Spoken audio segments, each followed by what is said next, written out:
One of the deepest and most common feelings across human history is the sensation that the world feels separated from God, as if something fundamental is missing, as if a bridge has been broken, or as if we were cast into a world that feels distant, disconnected, or even abandoned.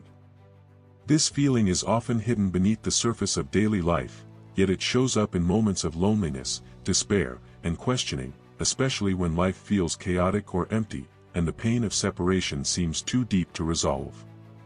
What you were never told is that this feeling of separation is not a random experience, nor is it just a product of personal failure or bad luck, because throughout history, many spiritual traditions, particularly those with Gnostic influences, have described the world as a place where the soul feels separated from its origin. In these traditions, this separation is often described as a kind of veil, a curtain that hides the full awareness of divine unity from the soul, creating the illusion that the world is disconnected from God. In fact, the very experience of feeling separate may be part of the structure of human life. The Gnostic and mystical view suggests that the world we experience is shaped by a veil or filter that narrows our attention, making us perceive reality as fragmented.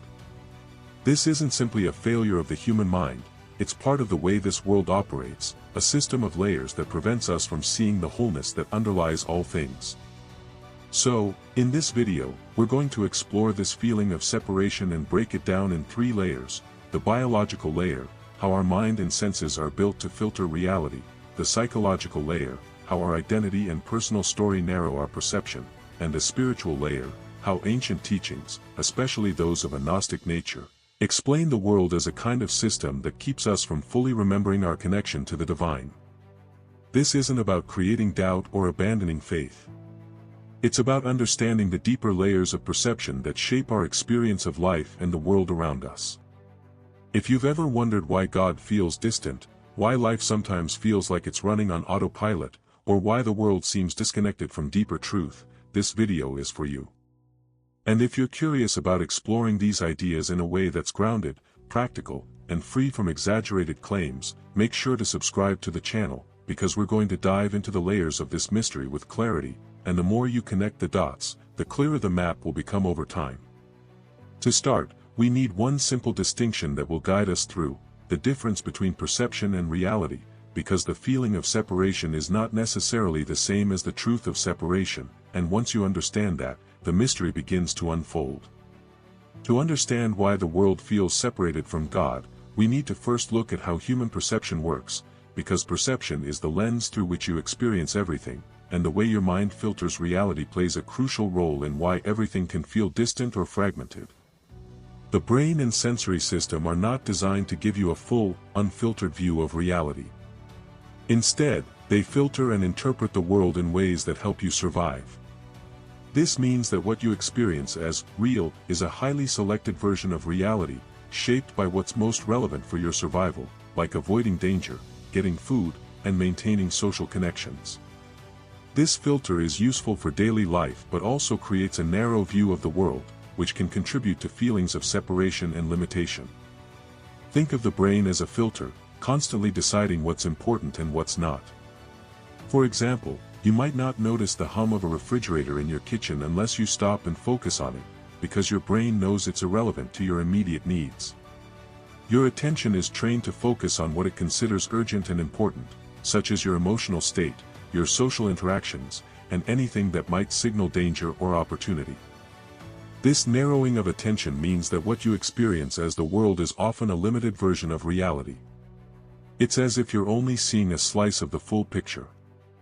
So, when it comes to your connection with something divine, this limited perception can make it seem like God or the divine is far away or hidden, even if that divine presence is actually all around you, underlying everything.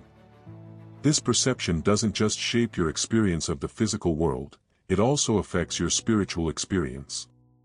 For example, when you're caught in stress, fear, or anxiety, your brain is filtering out the sense of calm, interconnectedness, and peace that might otherwise be available to you. Instead, you focus only on what's stressing you, making you feel like you're cut off from a deeper reality. The deeper you go into this, the more you start to see how much of your experience is based on filtered perception rather than direct knowledge.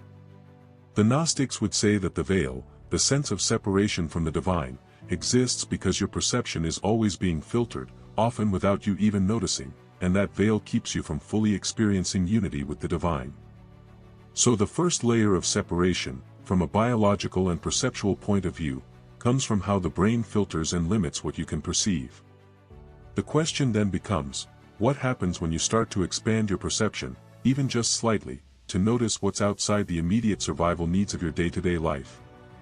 Now that we understand perception as a filter, the next question is how the psychological layer, your identity, narrows and shapes this experience even further, pushing the feeling of separation from the divine even deeper. Once we understand how perception narrows reality, we need to look at the psychological layer, the role your identity plays in reinforcing the sense of separation. Your identity, which is the story your mind tells about who you are, plays a significant part in shaping the way you experience the world. It's like wearing a mask that filters everything you see, feel, and experience through the lens of me. From the moment you're born, you start collecting experiences, emotions, and beliefs that form the story of who I am.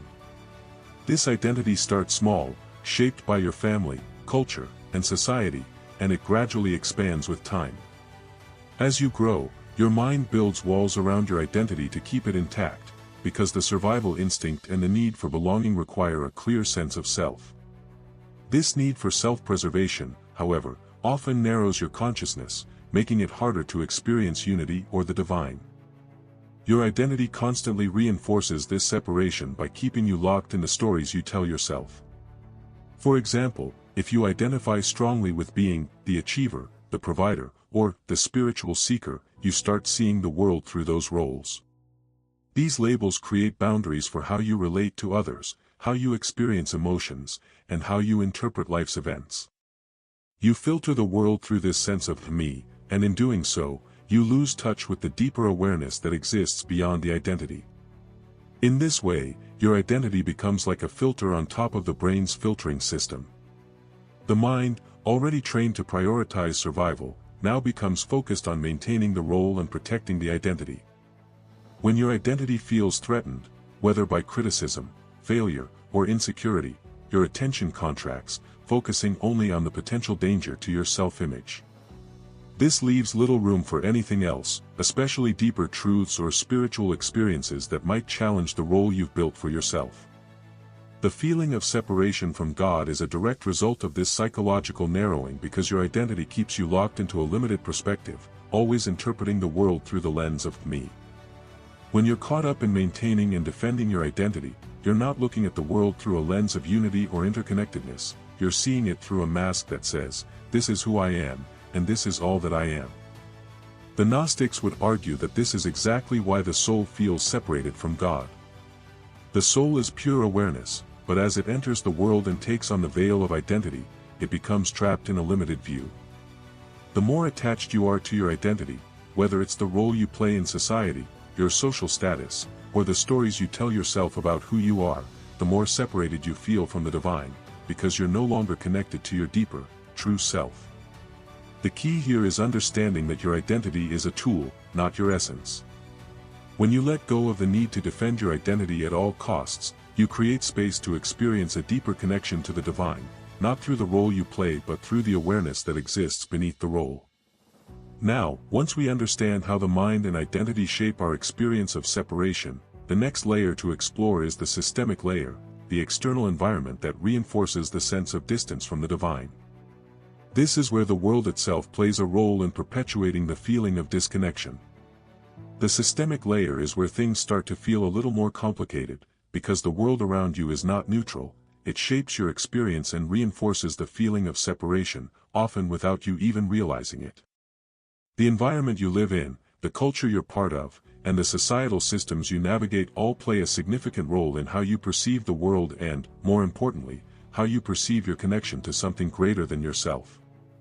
In many ways, the system is designed to keep you focused on the surface level of life, always responding to external stimuli, rather than helping you connect to deeper truths. From a Gnostic perspective, the world itself is structured in a way that keeps people distracted and disoriented, perpetuating a cycle of separation. This system, often referred to as the material world or the false world, is built to keep you focused on short-term desires, survival, status, and comparison, instead of on long-term, spiritual truths and inner peace. Take a moment to think about how much of your daily life revolves around external validation and societal expectations. You're constantly interacting with systems of social approval, whether it's through your career, relationships, or social media. The pressure to succeed, to look a certain way, to acquire more, and to keep up with others, all of this takes up mental and emotional energy, creating a cycle that distances you from your deeper self and, by extension, from the divine. In Gnostic teachings, this is often described as a veil that not only clouds your personal consciousness but also keeps you bound to the material world, making it difficult to perceive the interconnectedness of all things or feel the divine presence in every moment. The world rewards you for being busy, being productive, and being distracted, but it rarely rewards inner stillness, introspection, and connection to the unseen reality that exists just beneath the surface of daily life.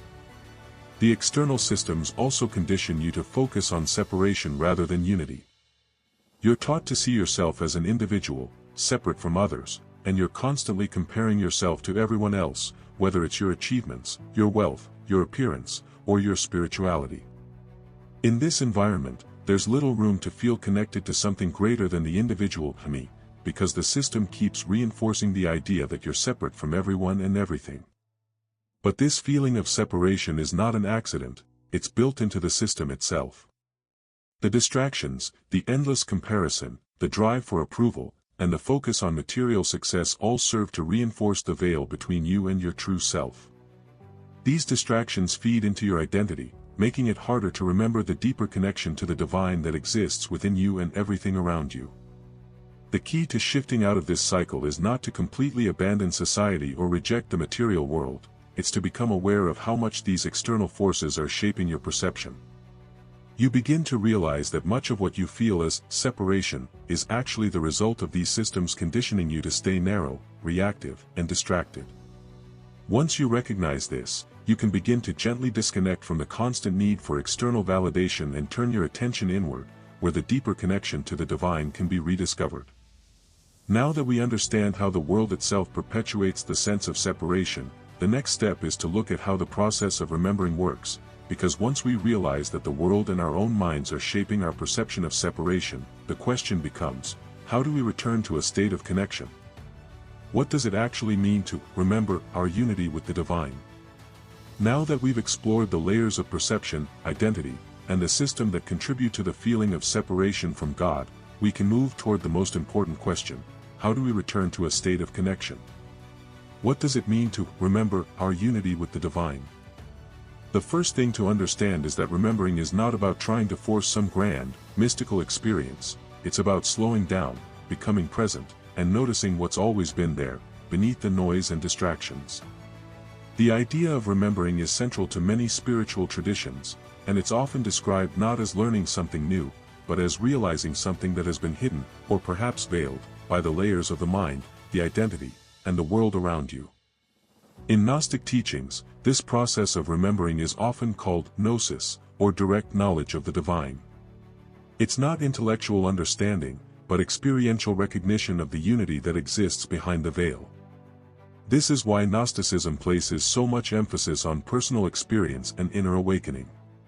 It's about seeing the truth in your own life, beyond the stories, labels, and identities that you've been conditioned to carry. To begin this process, the first step is cultivating inner stillness, because in order to remember, you need to create space to notice the deeper layers of reality. This stillness isn't about turning off your thoughts completely, but about not being completely identified with them. It's learning to observe them, notice them, and then allow them to pass, rather than being swept away by them. This creates a shift in consciousness, where you stop being led by the constant stream of thoughts and instead begin to witness them from a place of awareness. The second step is practicing mindfulness in everyday life. This might sound simple, but it's incredibly powerful because it brings awareness to the present moment. Most people are either thinking about the past or worrying about the future, which keeps them disconnected from the divine, which is always here, now. Mindfulness can take many forms, from focusing on your breath to paying attention to how you feel in your body, or simply being aware of the sounds around you. When you stop and truly feel your presence in the moment, you begin to reconnect to the wider reality that has always been there, even when you couldn't perceive it. The third step is releasing attachment to your identity, and this is key. As long as you are holding tightly to a fixed idea of who you are, you will remain trapped in the narrow, personal perspective that limits your consciousness. To reconnect to the divine, you must be willing to loosen the grip on the story of me. This doesn't mean you stop being yourself, it means you stop identifying with the role you play in the world and the labels you've attached to yourself. When you do this, you begin to experience a shift in perception, where the feeling of separation fades, and you can more easily access the sense of unity that is always present. The fourth step is spiritual practices that connect you to something greater. These practices can be anything that helps you shift your awareness beyond the personal and material, such as meditation, prayer, or simply sitting in nature. The important thing is to engage in practices that remind you that there is more than just what you see with your eyes. These practices are the vehicles that allow you to pierce through the veil and rediscover the connection to the divine that's always been there. And the fifth step is compassion and love, not just for others, but for yourself. The more you extend love, the more you feel it in return, and the more connected you become to the unity that underlies all of existence. Love, in many spiritual traditions, is seen as the bridge that connects you to God. The more you practice compassion, the more you remember that you are not separate from others, but from one unified existence, where the divine flows through everything. Remembering the divine is not an event, it's a process, a slow unfolding that happens as you peel back the layers of conditioning and reconnect with the truth of who you really are. It's not about reaching for something outside yourself, it's about waking up to the connection that's always been there. So now, with all of this in mind, let's bring this to the next level. Why does this process of remembering feel so challenging at times? What pulls you back into the feeling of separation even when you try to reconnect? Even after you understand the idea of remembering, and even after you taste moments where the world feels less distant and more alive, the feeling of separation can snap back with surprising force, and that doesn't mean you failed, because it usually means you ran into the same pressures that created the feeling in the first place.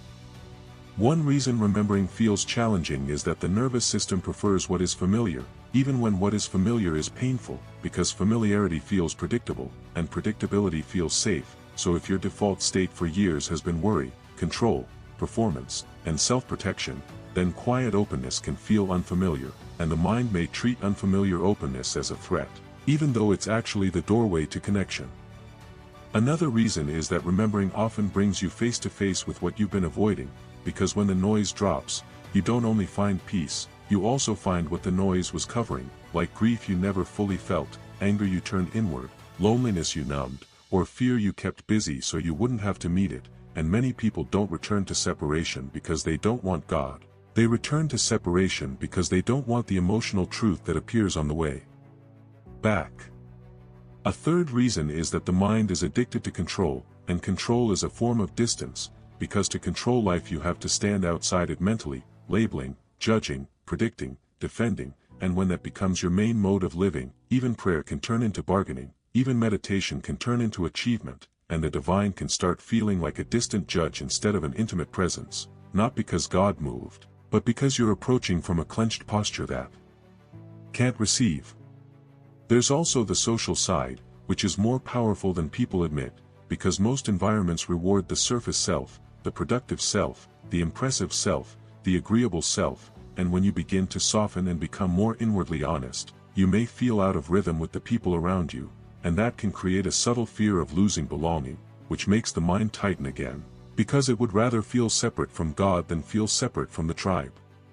And then there's the system layer, whether you read it spiritually or psychologically, because daily life constantly pulls your attention back into urgency, comparison, and distraction, and those three forces are like a fog machine in a room, since you can still be in the room, but you can't see clearly, and the moment you're fogged, you interpret fog as truth, so you start believing God is far, when what's actually happening is that your attention is being consumed by noise. This is why Gnostic-leaning traditions emphasize discernment so much, because the trap isn't only that the world is difficult, the trap is that difficulty becomes your entire horizon, and once difficulty is your horizon, you begin living as if the divine must be absent, because you confuse, "I don't feel it right now," with, "It isn't here."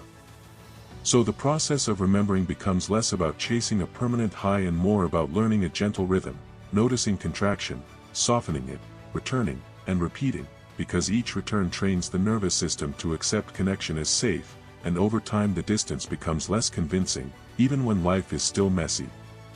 And now we're ready for the next important layer, because once you understand what pulls you back into separation, you can learn how to spot the early signs, the tiny shifts where the veil thickens, so you can respond sooner and keep the bridge open more often. The earliest sign that the world is starting to feel separated from God is usually not a philosophical thought, it's a shift in your inner posture, because the moment your attention tightens, your breathing gets shallow, and your mind starts racing toward control, the veil begins to thicken, and once the veil thickens, the divine can feel far away even if nothing spiritual actually changed. So if you want to catch separation early, watch for a few very human signals that show up before the big crisis ever arrives. One signal is speed, the feeling that everything is moving too fast and you must keep up, because speed pushes you into survival mode, and survival mode narrows perception, and when perception narrows, you stop noticing subtle meaning, subtle beauty, and subtle presence, which is often how the divine is experienced in daily life. Another signal is inner arguing, the mental loop where you keep rehearsing what you should have said, what you might say, what could happen, what someone thinks, and how you'll defend yourself, because that loop pulls you into a small identity space where the only reality is your role and its threats, and the wider sense of being held by something deeper fades into the background.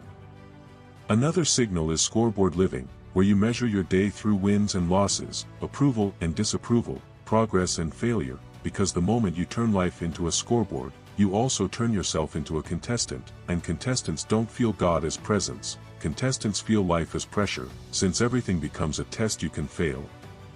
Another signal is numbing, when you start reaching for anything that blunts feeling, not because you're weak, but because you're overwhelmed, and the tragedy of numbing is that it dulls pain and presence at the same time, so the world becomes flat, and in a flat world, God feels absent, even though what's really happening is that your sensitivity is temporarily turned down. And one of the clearest signals is resentment, because resentment is like spiritual glue, it sticks your awareness to what hurt you, and once you're glued, the mind keeps replaying the wound, building a story, reinforcing separation, and the wound becomes the entire horizon, which makes it hard to experience anything larger than the wound. Now here's the part that changes the whole game, you don't respond to these signals by forcing yourself to feel God, because forcing creates more tension, and tension thickens the veil. Instead you respond by softening the posture that creates distance, meaning you slow your breath, you relax your body a little, you name what's happening without shame, and you return to the present moment in a simple way. Because presence is the doorway through which connection becomes possible again. And I want to bring you into this personally, because everyone has a different first signal when separation begins. Some people notice speed first, some notice resentment first, some notice numbness first, and some notice the obsessive need to control. So if you recognize yourself in any of these patterns, comment which one shows up most in your life, because your answer will help other people watching realize they're not alone, and it will also make this map feel real instead of theoretical. From here, we can move into the final stretch by building a practical rhythm, not a perfect routine, but a simple way to live so the bridge stays easier to find, even when life gets messy, because the goal isn't to never feel distance again, the goal is to know how to return without panic and without self-blame. To create a lasting rhythm that helps you stay connected, even when life feels chaotic or disconnected, it's important to build small, intentional practices into your daily life. These practices act as gentle reminders that you don't have to be swept away by the noise of the world, and they allow you to reconnect to the divine without needing to wait for a big spiritual experience. The first practice is setting daily moments of pause, where you consciously stop for a few seconds throughout the day to check in with yourself. These pauses can be as simple as taking a deep breath before answering a message, standing still for a moment before rushing into the next task, or pausing during a walk to notice the world around you. It's not about stopping everything, it's about creating small gaps where you can step out of autopilot and notice the space between thoughts and actions. In those moments, you create room for presence, and presence is the key to remembering. The second practice is checking your breath, because the breath is one of the easiest and most immediate ways to reconnect to the present moment. When you're feeling separated, overwhelmed, or contracted, your breath often becomes shallow and fast. By intentionally slowing your breath, you send a signal to your nervous system that it's okay to relax, and you create space for a wider awareness to emerge. You can do this by pausing for a few moments throughout the day and simply focusing on your inhales and exhales, feeling the rise and fall of your chest. This small act can pull you out of the reactive mode and remind you of the deeper connection that exists within you. The third practice is noticing when you react, because reactivity is one of the biggest signals that your attention is being pulled into separation. When you react automatically to stress, fear, or judgment, your mind is narrowing, and your sense of connection shrinks. Instead of reacting right away, start to notice when you feel triggered, and take a moment to observe what's happening before you respond. This doesn't mean suppressing emotions or pretending you don't feel something, but it means pausing long enough to not let the emotion drive you. The moment you pause, you create space to remember that you are not your emotions, and there is something greater beneath them. The fourth practice is letting go of outcomes, because when your sense of connection is based on the need for specific results, whether it's success, approval, or answers, you keep reinforcing the separation. Releasing the need for a certain outcome, even just for a short time, allows you to stop treating life like a race or a test. You stop being attached to the idea of winning and start to trust that the present moment is enough. This doesn't mean you stop setting goals or making plans, but it means you become more comfortable with uncertainty and trust that the divine is present, even in the in-between moments. The fifth practice is cultivating gratitude, because gratitude has the power to shift your attention away from what's lacking and toward what's abundant. It's easy to feel disconnected when you focus on everything that isn't right or everything that you don't have, but gratitude helps you see what you already possess, the beauty in the small moments, the love that surrounds you, and the simple joys of life. By making gratitude a daily practice, you naturally shift your awareness toward the divine presence in your life, reconnecting you to the deeper truth that everything is part of a larger whole. These practices are not about being perfect, and they're not about avoiding the challenges of life, but they're about building a habit of presence. By integrating these moments into your day, you gradually shift your baseline awareness from feeling separate to feeling connected. And while you may still experience moments of disconnection, you'll find that the ability to return becomes easier, because presence isn't something you have to force, it's something you remember. Now, with these practices in place, we can answer the final question: if the world feels separated from God, how do you live in a way that brings you closer to the divine every day, even when life isn't perfect, even when the veil thickens, and even when the world pulls you away? If the world feels separated from God, the way to live in a way that brings you closer to the divine every day is by creating small, consistent practices of connection, as we've just discussed. The key here is consistency, not perfection. Life doesn't require you to be in a state of constant spiritual bliss, but it does invite you to find a rhythm of presence that deepens your awareness of the divine in your everyday life. It's not about waiting for the perfect conditions or for some grand, mystical experience. It's about noticing the divine already here, even when things feel messy, imperfect, or chaotic. You start to see that the veil doesn't actually block God's presence, it only makes it harder to recognize that the divine is within everything: the breath you take, the people you meet, the thoughts you have, the joy you feel, and even the pain you experience. So, the next step in your journey is to recognize that the divine connection is always available, and the trick isn't to find it, it's to remember it.